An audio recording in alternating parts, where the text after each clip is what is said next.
Like the intro said, you know who's a freaking awesome loan officer? Steve Brand. He's a freaking awesome loan officer. I'm lucky enough to have this guy on my team, and it means everything in the world to me. Steve Brand is what a freaking loan officer should be. Steve, I appreciate you showing up today, and I appreciate you taking the time out of your day to do this. If you don't mind, I'd like to go over a few questions with you, because I know you're a freaking awesome loan officer. But I want the world to know, and I want them to know why. Do you got a few minutes for me? I do have a couple minutes for you, and I appreciate being thought of and with this regard with the company. So what do you got for me? Now, you're incredibly important to us. You are an integral part of this team. You're an integral part of the management of this company. And every time you're ever needed, every time that you're ever your presence or knowledge is requested, you're always right there to help. You're always on the leading edge of being the first person who volunteers to help, and I greatly appreciate that. That helps all of us be better every single day, so I appreciate you. Thanks. I do appreciate it. The unfortunate part is the whole technology thing. I'm available with email, phone, text, Facebook Messenger. So when my clients want to get a hold of me, or agents, or you, I'm easily ready at the helm, no matter what. It's just technology is hurting me from that perspective, right? Agree. That's one thing. I can always reach out and get a hold of you just like your customers can. Perfect. All right, let's dive into this. So here's one of the questions. I know part of the answer to this, but from your perspective, what makes you stand out from other loan officers? I often joke about it that I'm with clients and people that I talk to, my partners, is that I'm a little on the OCD spectrum from the perspective that I'm very, very specific about knowing guidelines, whether it's Fannie, Freddie, USDA, VA, or FHA, and not knowing them. I learned years ago from one of my past coworkers that's not memorizing them because they change so much, but it's knowing how to look them up real quickly to be able to confirm, if someone's pre-approved from the very beginning. So from that perspective, that's one of the things that I think makes me stand out a little bit. I'm going to more than agree with you on that one. For the plain simple fact that, and you and I have had this discussion many times, so many people in the mortgage business don't truly know the mortgage business. And I'm going to bet that you're heads above 70, 80% of your colleagues on that exact point, on knowing exactly or how to find it, what a guideline may be. And that is something that will put somebody over the top for qualifying or not qualifying. I agree. And what's crazy about it is that you and I know that. Our processors in the mortgage industry know that. Our underwriters know that in the industry. A lot of agents don't know how important that is, and a lot of consumers don't know. In fact, they think exactly the opposite. They think when they're shopping around, when the other mortgage guy says, "Hey, I'll give you a pre-approval. Do you need my bank statements? Do you need my pay stubs?" "No, I'll just give you a pre-approval." It's 180 degrees the opposite of how it should be done. And I want to make sure that when I give a pre-approval out, it's rock solid. I've got an example to share with you on that one. I was talking with a tax attorney the other day, and we were talking about somebody moving from wage earner W-2 to business owner K-1. And the tax attorney could not believe that if the person made the same amount of money and had that stated, that it would change their qualifying ability with agency guidelines going from a W-2 wage earner to a K-1 business owner, that they don't qualify anymore. So the general public does not know these things. And I want to say 70 or 80% of your colleagues don't either. There's certain things that are just crazy. When it gets outside of just the norm, I was talking to an agent this morning about how certain loan officers are in a world of being compartmentalized, and their job is to originate loans, and they don't know how to process the loan or anything about underwriting, and it puts them at a disadvantage for the whole loan process. When it comes to VA loans, for example, if that loan officer doesn't know how to pull a COE immediately, it's a different situation. That's like pulling credit. This particular agent, she is a veteran.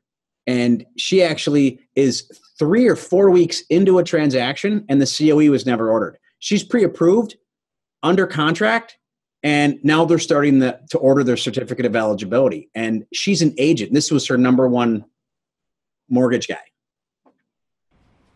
Thank you. Thank you. So here's a question for you. Out of all of the technology provided to you by Hancock Mortgage Partners, what's your most used or favorite piece of technology that's provided to you? That's a good question. I got to think about it. There's so many different technology things. One of the things that we just recently got set up was Pre-App 1003, which is our online loan application program. Super easy for consumers to go online and do a quick online loan application. And it also has a really awesome, secure loan portal for borrowers to upload documents. And I set it up to a simple URL, applywithsteven.com. I'm with you on that. To me, the guys who built that and invented that and put it out there, sharing it with the world is amazing, first of all, because they could have kept it to themselves. Letting all of us that want to use it, use it. But what an awesome piece of technology that helps anybody and everybody communicate, take care of business, take care of daily things, where before maybe you had to drive to an office in your 14 inches of snow to bring in a paycheck stub, and you don't have to do that today by using that technology. So I agree with you. One of the greatest pieces of technology that we have. One of the neat parts about it is that when you first go to applywithsteven.com, there's a 32-second video. So it puts that, for consumers who are doing an online loan application, it puts a face to a name and a voice as an introduction. So they have ability to know who they're working with right away. Agree. No question, no argument. What changes are you going to do to increase your leads for yourself, your branch, your branches, because you happen to manage more than one branch, and for your referral partners in this coming year? I think a continued focus on serving veterans. My plan is a monthly VA myth-busting seminar. If you look at, I'm an instructor with Military Mortgage Boot Camp. So monthly, I will have scheduled meetings here at my office where I can fit, by invite only through the scheduled thing, 7 or 8 loan real estate agents to learn about the myths of VA loans, how they can better work for veteran buyers, but also help in multiple offer situations by showing real estate agents how VA loan offers are stronger offers sometimes than other loans. So monthly seminars. I'm also available to do on call if an agent, a broker, or a team lead wants me to come to their office and do a VA myth busting seminar for a half hour to an hour. I'll go anywhere. I've been up to Duluth. I've been down to Rochester. I want to continue to get the word out about VA loans. That's my main mission, and it has been for years. By continuing to educate realtors about how they can serve veterans, that's going to be not just great for me, but for veterans and also for real estate agents on growing their business. I couldn't agree with you more. Hey, just off the cuff real quick, what's the number one performing loan in this country? Oddly enough, a zero down VA loan outperforms FHA, conventional, USDA. It's the best loan on the planet by far. Good question. Agree. And a salute to the people who earn that right. Truly. Here's one that's going to be a tough one for you. This is that Bryant Gumbel question. Uh-oh. What do you love most about being a loan officer? Oh, it's a good one. You know, I've seen the ups and downs, and the best part of being a loan officer still to me is being at the closings and seeing a first-time home buyer get into a home, seeing their excitement, and to be able to buy their first home, to know that they're actually not just have a place that they can call their own, but a place that statistically they're going to gain wealth by owning a home. And that's the biggest thing that I enjoy about the business still. So that's what pulls at your heartstrings. It really does. Well, and serving veterans. Agree.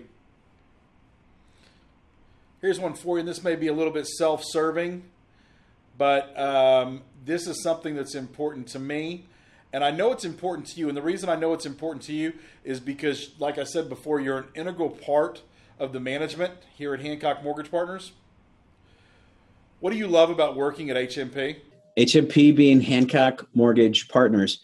It's a tight-knit group of people. We've got loan officers and branch managers that are all around the country, from Texas to East Coast, West Coast.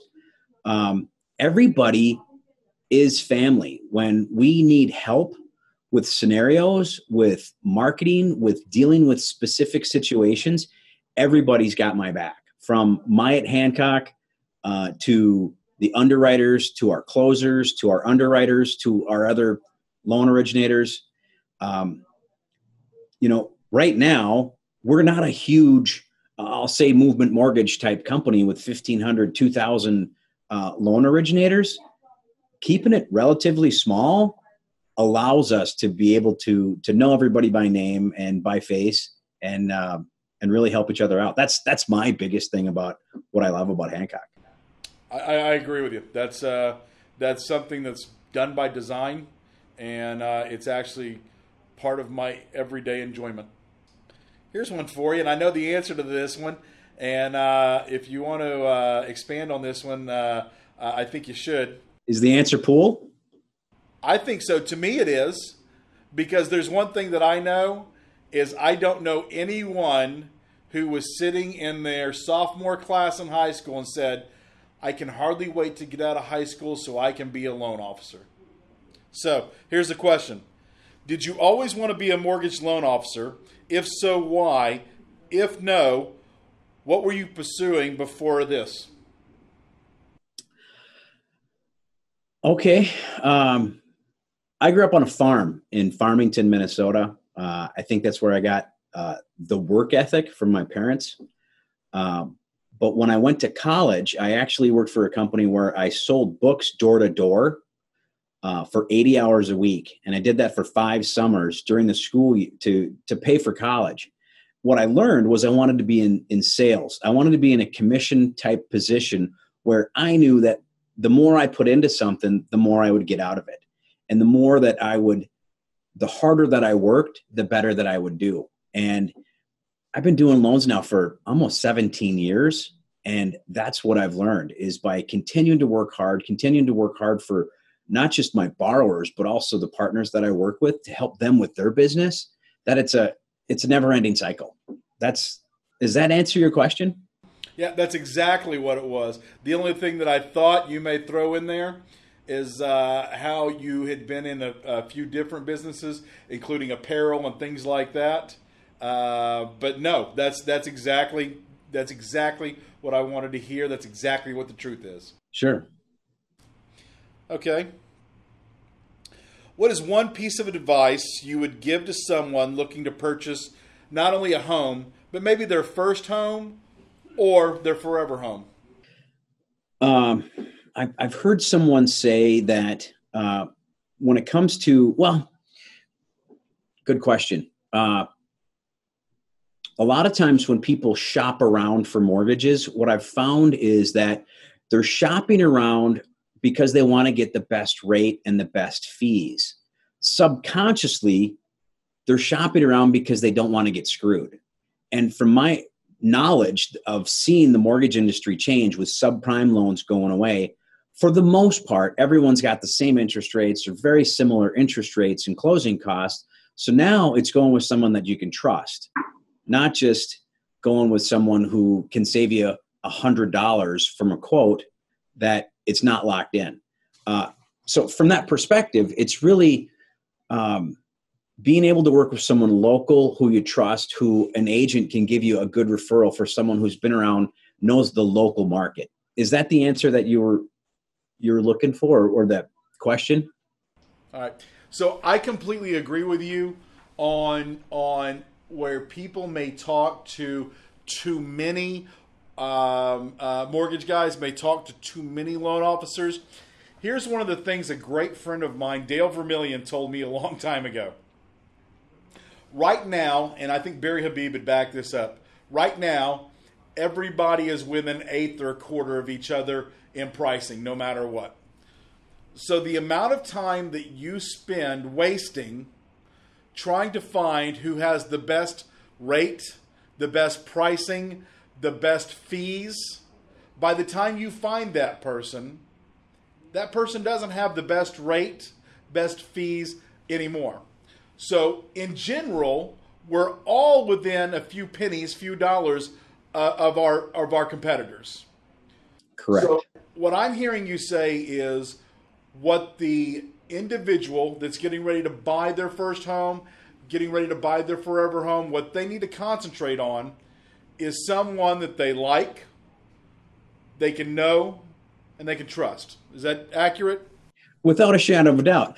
I mean, unconsciously, or the question that consumers who are looking to buy and that are shopping around, besides rates and fees, the thing that they don't know that they want, that they really should be looking for, is to make sure that they close on time.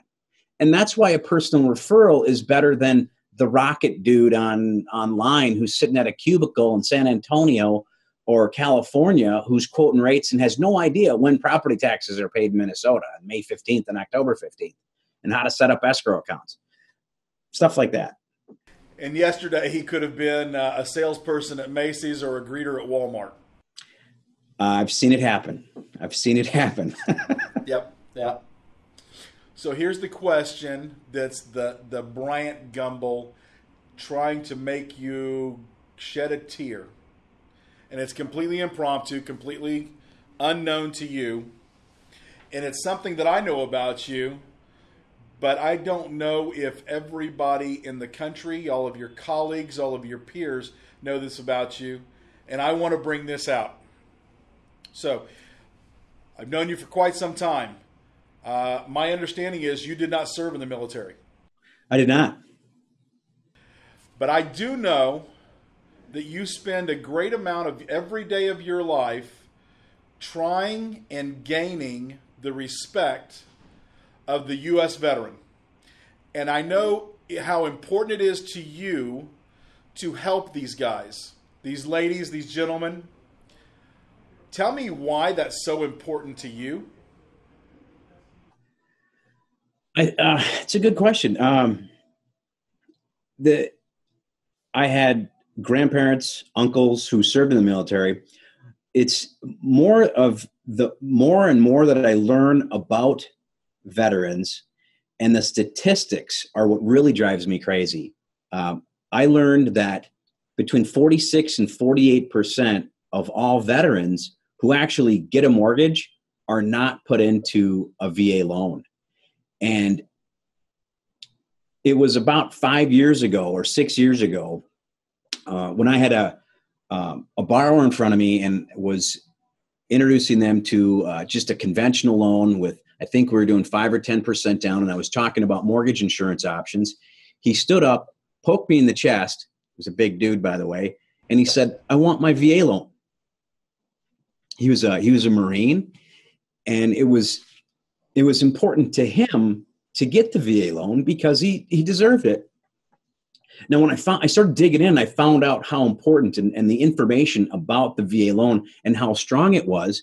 But the problem was that I was listening to my peers for years who were telling me the VA loan is hard to do. It's a lot of paperwork. The appraisals are a pain. Just do one of these other loans instead. And I realized that about half of veterans don't get into VA loans because I was that same guy who was lazy and ignorant and just putting them into something that was really an inferior product. And so that's why I've been doing the VA thing, as I call it, and the mission to serve. I had one trainer who told me that this is my chance to serve. I agree completely. And I think it's said in a lot of groups that we're in together is this is our way to give back to the people who have served on our behalf. Correct. Well, my Bryant Gumbel question worked. I can see it in your eyes that I hit a heartstring. and it's something that's important to both of us. Matter of fact, I want to say that we spend a tremendous amount of time, money, and effort to learn more about this product than maybe any other product, and we spend more time trying to help with this product because it is, and it's not even arguably, it is the best loan product that there is in this country, period. I don't care what anybody says. Without a doubt. And those guys and those ladies and those gentlemen fought to earn that. They deserve it. And every veteran out there should be given a VA loan or explained a VA loan that earned it, in my opinion. Without a doubt. That's where I continue to do what I do on a daily basis. And it's one of the reasons here that I'm also at Hancock is because of the commitment that we have at corporate and with our underwriting team to know more about the VA loan than a lot of other mortgage companies and continue to build that into what we're doing with all of our team members. I agree. And I may want to go as far as challenging any loan officer that was sitting in your shoes 17 years ago to educate yourself on the product before you put one more guy who deserves a VA loan into an inferior product. Exactly. Well said. Hey, Steve, I really appreciate your time today. I know you've got business to do. I appreciate you this, but I will tell you this, without a shadow of doubt, I know for a fact Steve Brand is a freaking awesome loan officer. I appreciate it. Thank you, Johnny. And let me know if you need anything at all. Have a great day. You too.